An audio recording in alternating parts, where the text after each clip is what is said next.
Aquí estamos moi emocionados, tanto os fillos adoptivos como as 150 persoas que acudieron ao acto, porque, bueno, non podía ser menos, tamén a alcaldesa está moi emocionada.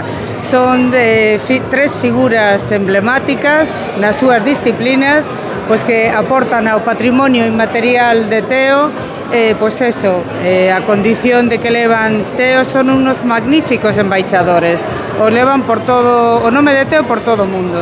Foi unha proposta da alcaldía, bueno, aquí o que se buscaba eran todo datos objetivos e meritorios, como están máis que demostrados, son datos objetivos de cada un deles. Entón, bueno, levamos a pleno, coa unanimidade do Partido Popular, que era a que presentaba a proposta, o BNG e o PSOE, polo cual estou moi agradecida. Hubo un partido, PSCT, que se abstuvo. É unha pena, porque estas cuestións que aportan, que teñen, pois eso, un valor inmaterial para o Concello, deberíamos de ter unanimidade, pero, bueno, é un acto que vamos a todos, o último sábado de maio, todos os anos, imos a facelo, porque aquí temos, todos os veciños son ilustres, pero hai determinados veciños que teñen, pois eso, un engadido especial e que poden potenciar o nome do Concello e visibilizar o noso Concello tan bonito. Bueno, como dixen na miña pequena intervención, é algo que nunca se espera, non? Bueno, é unha satisfacción, ser fillo adoptivo é unha honra e espero ser merecedor dela, simplemente. Bueno, poñereino en un lugar destacado na miña casa, aquí no lugar de Bustelo, e me acompañará, pois espero que toda a miña vida, porque é un fito desos que se produce unha sola vez, non? O problema e o triste é que sempre chega cos anos, non?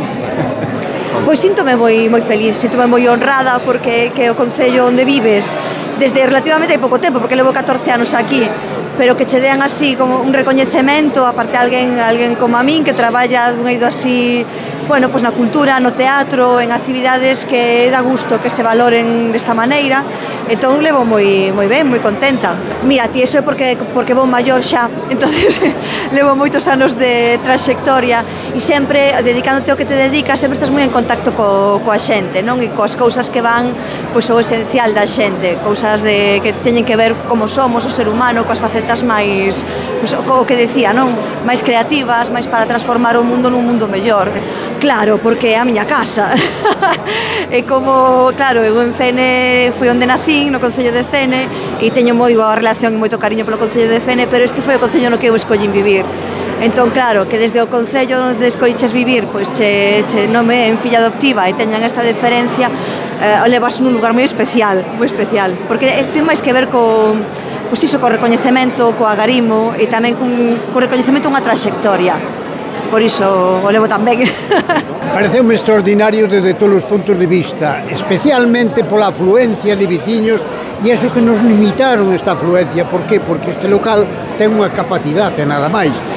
Pero iso demostra que os veciños teñen interés polo seu concello, teñen interés por aquelas persoas que, mellor, debido ou indebidamente, nos otorgaron esta distinción, e venas como algo positivo dentro do concello, e en terceiro lugar demóstrase que é un concello con sensibilidade que vai para arriba, que é o que me interesa a min. Eu son dunha terra parecida a esta, non olvida que a terra, pero esta hora é a miña terra. Vivo hai cerca de 30 anos neste concello, nun lugar que se chama Ribeira, e que, por certo, moitos confundían coa Ribeira do Mar.